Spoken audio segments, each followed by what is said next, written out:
की। मां से बढ़कर के कोई भी सबसे पहली जगत में पूजनीय और श्रेष्ठ गुरु मां है। इसलिए उन दुर्बुद्धि, उन दुराचारी, उन नरकगामी पुरुषों की क्या बात करें जो अपनी मां के ऊपर हाथ उठा देते हैं, जो अपने मां को कटुवचन कहते हैं। मां जैसा 9 महीने गर्भ में रखा, इसके बाद हमारा कितने वर्षों तक मलमूत्र फेंकती रही, अपने रक्त को दूध बनाकर हमें पिलाकर पोषण करती रही, उस मां का अब जब सेवा करने का अवसर आता है, अनाथ आश्रम भेजा। माना तो 10 लाख रुपया, 100 लाख रुपया जमा कर देगा अनाथ आश्रम में, उनकी खूब सेवा होगी। लेकिन प्यार, अपना पुत्र अगर 2 रोटी लेकर के आए मुस्कुरा करके, मां कैसी हो, इससे बढ़ करके रुपया पैसा और सुविधा नहीं होती। प्यार कौन देगा? तुम बच्चे थे, तुम्हें अनाथ आश्रम में भेज जाती, जाकर के पैसा जमा कर देती, तेरा हालत क्या होता। आज जब मां की सेवा का अवसर आया, ये जवान लोग VIP बनते हैं। ये धर्म है, धर्म निश्चित अपना प्रभाव दिखाकर रहता है। तो अधर्म करोगे तो दंड मिले। सबसे पहली बात समझ लो, मां, जिसके मां हो और कोई देवी देवता पूजने की जरूरत नहीं, पूजो तो तुम्हारे भाग्य की बात है, लेकिन सबसे बड़ी देवी मां है, सबसे बड़ी पूजा मां है। अगर अपनी मां की सेवा कर ली तो भगवान को प्रसन्न कर लिया। मान जाओ हमारी बात, जहां तक हमारी आवाज पहुंचती हो, अगर तुम्हारी मां हो तो चूकना मत। मां का आशीर्वाद ले लो, विश्व ब्रह्मांड में कभी परास्त नहीं होगे। मां महामहिम गुरु है। हां, अगर आप वृंदावन वास करते हो, अपनी मां को पास रखो। जैसी भी परिस्थिति हो, उस परिस्थिति से अपनी मां की सेवा करो, अपने पिता की सेवा करो। संन्यास लेने पर वो पिता सन्यासी बालक के साष्टांग दंडवत करेगा, लेकिन वो बालक अपनी मां को साष्टांग दंडवत करेगा। ये बहुत बड़ी महिमा मां की है। पूज्य बाबा कह रहे हैं, इसलिए मां को इस मनुष्य लोक में प्रथम देवता, प्रथम गुरु मानना चाहिए। मातृ देवो भव हमारा वेद कहता है, और पितृ देवो भव। अपने माता पिता की जिसने सेवा नहीं की, आज्ञा नहीं मानी, मनमानी आचरण किए, वो कभी सफल नहीं हो सकता, किसी भी मार्ग में सफल नहीं हो सकता। पूरा जीवन रुपया कमा करके अपने बेटे को बाबूजी बनाना चाहो, बेटे ने जब बूढ़ा अवस्था आई, पानी देने की अवस्था आई, तो घर से निकाल दिया। माता पिता की आराधना करना ये भगवत भक्ति है। पुंडरीक जी महाराष्ट्र में अपने माता पिता को भगवान मान करके उन्हीं के 8 पैर सेवा में रहते। तो आज भी जो विट्ठल भगवान है, उन्हीं को दर्शन देने के लिए गए थे। एक ईंट डाल दी, उसी ईंट में खड़े हो गए। ऐसे आज भी खड़े हैं। ऐसे कहा, जब माता पिता की सेवा पूर्ण हो जाएगी तब महाराज आपके दर्शन करेंगे। माता पिता भगवान का स्वरूप है।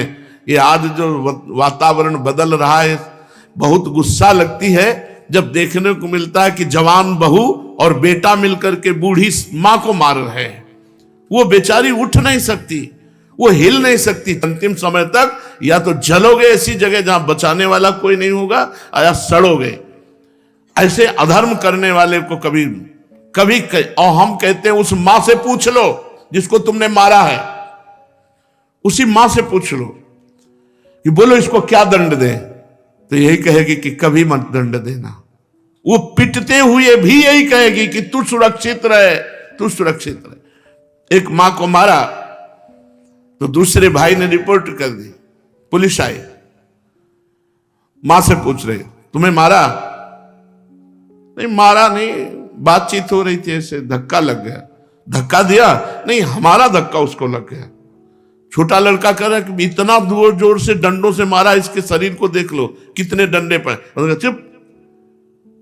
मां का स्वरूप क्या होता है, समझो क्या स्वरूप होता है। पीट के अपमानित होके भी अपने बेटे को अपमानित और पीटने की इच्छा नहीं है। ऐसी वात्सल्यमयी मां को, ऐसे पिता को जो मेहनत करके कमाते, अपने बच्चे का पोषण किया और वो जवान हुए, डंडों से मारते हैं घर के बाहर। अरे राधा राधा, ऐसे दृश्य देखने को मिलते हैं ना।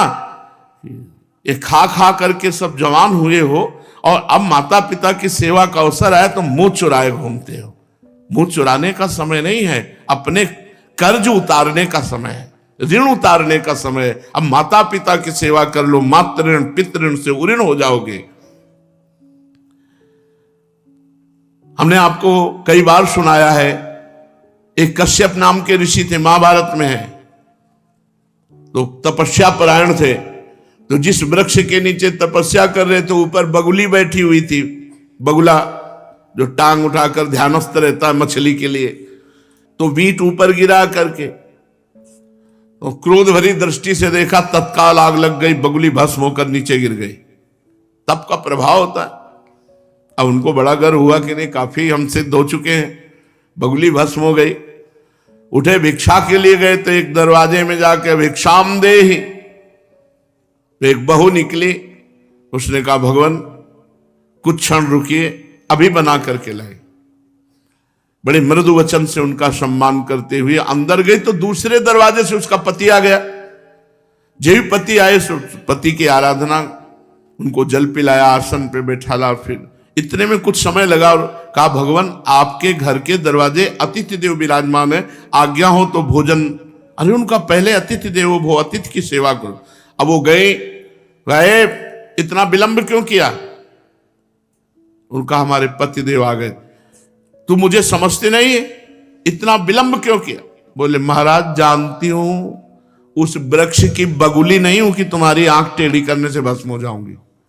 और उनके होश उड़ गए कि ये बात तो केवल हम जानते, दूसरा कोई जानता ही। तो उनका तुम कैसे जाने?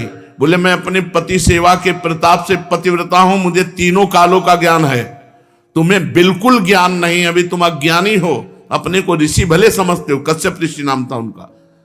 जाओ, तुम्हें अगर ज्ञान प्राप्त करना है तो जाओ, वहां एक कसाई रहते हैं, वो तुम्हें ज्ञान प्रदान करेंगे। अब कोई संशय नहीं था क्योंकि अलौकिक बात उनको पता है, पातिव्रत धर्म से। वहां गए, जिस कसाई का परिचय बचाया था तो मांस बेच रहा था, कोई कहता 2 किलो तो 2 किलो, 1 किलो तो एक, और ओंठ चल रहे थे। तो कहा कैसी गंदी जगह भेज दिया। चलने लगे तो कहा कश्यप ऋषि, पहला आश्चर्य हुआ कि ये तो नाम बता रहा है हमारा, हमने तो अभी कुछ बात भी नहीं की, वो अमुक गांव की पतिव्रता ने भेजा है।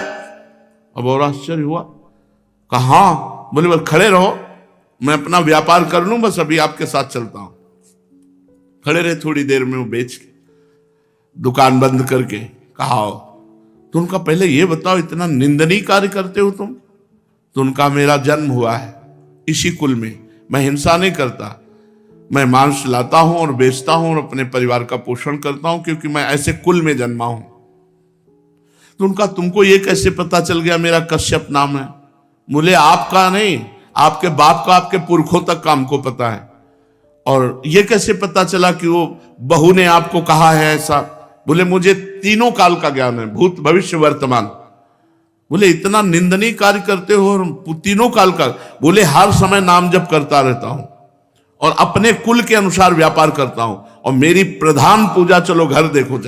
जब घर में गए तो श्वेत पलंग पर बूढ़े माता पिता सजाए देवता की तरह बैठे थे। जाके साष्टांग दंडवत की और कहा मां आपके घर में अतिथि आए हैं, उनका अतिथि से मिलो और सेवा करो। उनका ये हमारे भगवान है, 8 पहर इनकी पूजा करता हूं, अपने माता पिता की, और अपने कुल के अनुसार आचरण करता हूं और निरंतर नाम जप करता हूं। उसके प्रताप से मुझे तीनों काल का ज्ञान है, भूत भविष्य वर्तमान।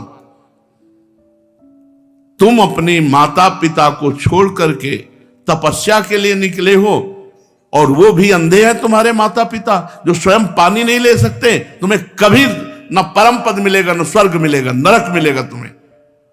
उसी समय वापस हो गए, और जब माता पिता का शरीर पूरा हुआ तब पुनः तपस्या में लगे। माता पिता भगवान का स्वरूप है। स्वयं प्रात काल उठी कै रघुनाथा, मातु पिता गुरु ना वही माथा। अपने माता, अपने पिता, अपने गुरुदेव के चरणों में स्वयं राम जी महाराज मस्तक रखते थे प्रात काल उठ करके। सबसे पहले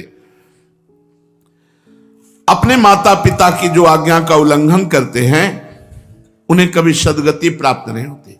अब ध्यान से सुनो, यदि माता पिता भगवान का नाम जब भगवान की भक्ति का विरोध करने वाले हो तो उनकी नहीं बात माननी चाहिए।